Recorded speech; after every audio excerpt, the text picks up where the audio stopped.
वे variance analysis में ये तीसरे प्रकार का वेरिएंस है। पहले हमने कॉस्ट वेरिएंस में लिए थे मटेरियल कॉस्ट वेरिएंस और लेबर कॉस्ट वेरिएंस, और वैसे उसमें एक ओवरहेड कॉस्ट वेरिएंस होता है पर वो हमारे सिलेबस में नहीं है, इसलिए हमने उसको छोड़ दिया है।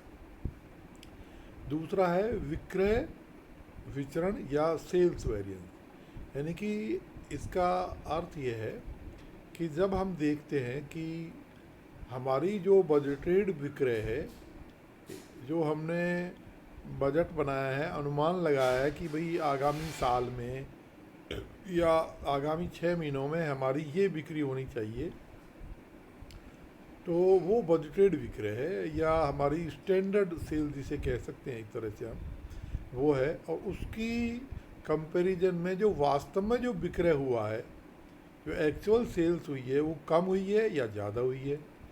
अगर कम हुई है सेल्स हमारी, तो हम ये मानेंगे कि हमारी जो है कुछ कमियां रही हैं, असफलताएं रही हैं, और ये एडवर्स स्थिति मानी जाती है। अगर हमारी विक्रय पिछले जो हमने बजट लगाए हैं उसकी तुलना में वास्तव में ज़्यादा रही है, तो ये हमारी कुछ अच्छी उपलब्धि है, हमारे लिए पीठ ठोकने वाली बात है कि हमने ज़्यादा विक्रय किया है बजट से।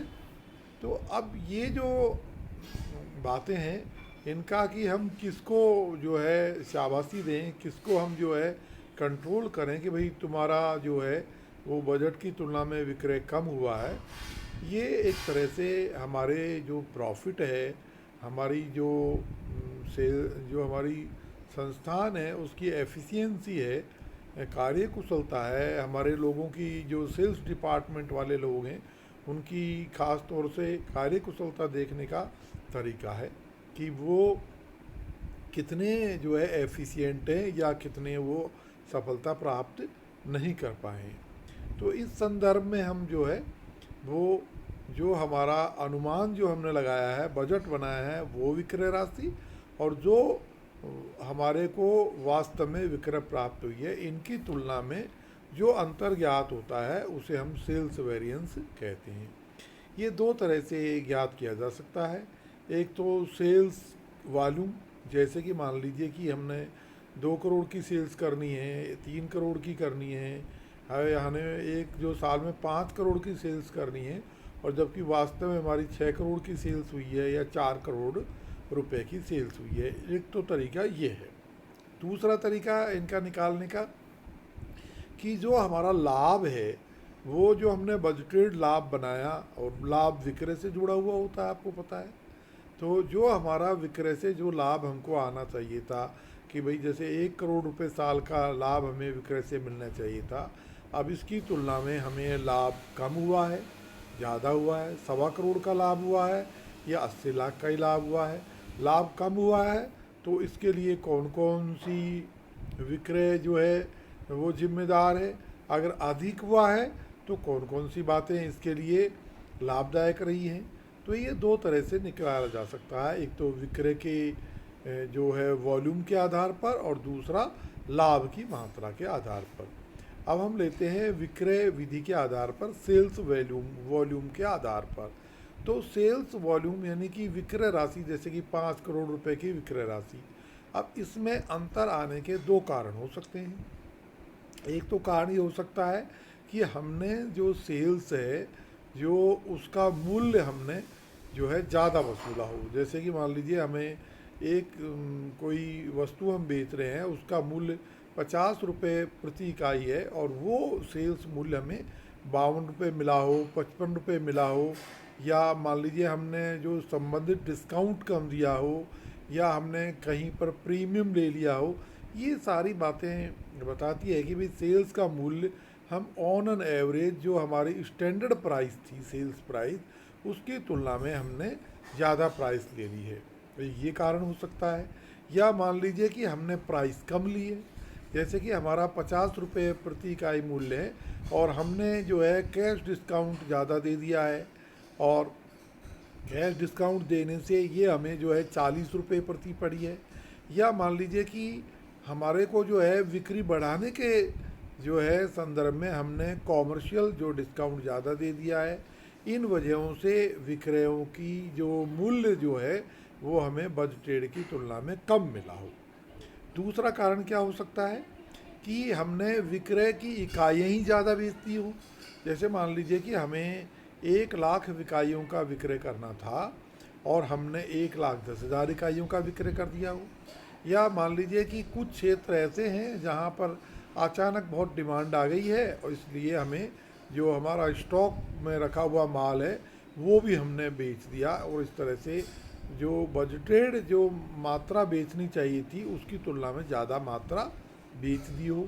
या मान लीजिए कि कोई ऐसी परिस्थितियाँ आ गई हैं जिनकी वजह से हम जो है विक्रय मात्रा जितनी हमें करनी चाहिए थी नहीं कर पाए। जैसे कि इस समय कोरोना काल चल रहा है और डेफिनेट रूप से जितनी विक्रय की जाने वाली मात्रा थी उतनी विक्रय की मात्रा नहीं हो पाई है। तो यानी कि जो हमारा सेल्स वॉल्यूम वेरिएंस जो आएगा, सेल्स वेरिएंस जो आएगा वो बिक्री के आधार पर अगर हम देखें तो दो प्रकार की वजह से हो सकता है। एक तो हमने जो है हमारा जो विक्रय मूल्य में कम ज़्यादा लिया हो, या फिर हमने जो है वो हमारी सेल्स की जो इकाइयां हैं कम बेची हो या ज़्यादा बेची हो।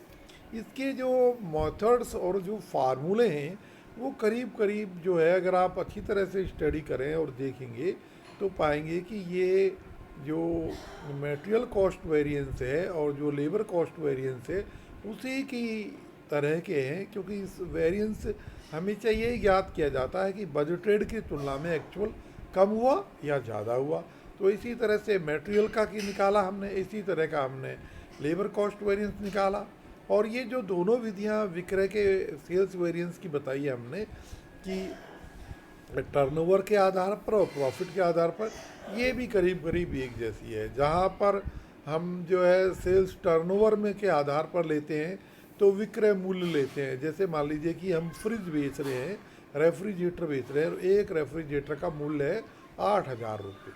तो ये जो हम क्या लेंगे यहाँ पर एक इकाई का विक्रय मूल्य लेते हैं अगर हम विक्रय या टर्नओवर के आधार पर वेरिएंस ज्ञात करते हैं तो।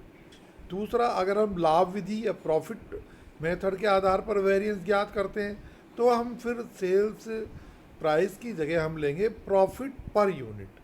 जैसे कि अभी हमने सेल्स में प्राइस में जो एक रेफ्रिजरेटर का मूल्य हमने 8,000 रुपये दिया, तो अब ये देखते हैं कि एक रेफ्रिजरेटर पे हमको क्या प्रॉफिट मिल रहा है। जैसे कि मान लीजिए 2,000 3,000, तो यहाँ पर प्रॉफिट लिया जाता है। बाकी सारे फार्मूले सेम हैं, सारे मेथड सेम हैं, केवल जो है जो सेल्स वॉल्यूम या टर्नओवर या प्रॉफिट, इन दोनों में जो अंतर है, जहाँ टर्नओवर में या विक्रय मात्रा में हम सेल्स प्राइस पर यूनिट लेते हैं, वहीं प्रॉफिट में हम जो है प्रॉफिट पर यूनिट लेते हैं। अब ये मैंने आपको सारे जो है समझाने की फॉर्मूले कोशिश की है, और मेरे को मानना है कि अगर आपको मटेरियल कॉस्ट वेरिएंस और लेबर कॉस्ट वेरिएंस समझ आया है तो ये भी बड़े आसानी से समझ आ जाएगा। और इसी के साथ में एक इलस्ट्रेशन भी दिया है जो कि आप उसके आधार पर इस फॉर्मूलों को समझ सकें। तो देखिएगा, ट्राई कीजिएगा समझने की। अगर नहीं आए तो मुझे व्हाट्सएप ग्रुप पे आप बता सकते हैं, और फिर इसका जो हम कोई स्पेशल और अच्छा वाला जो है आपको जो होम असाइनमेंट देंगे वो हो सकता है आपको सैटरडे को कल देंगे। Okay, thank you.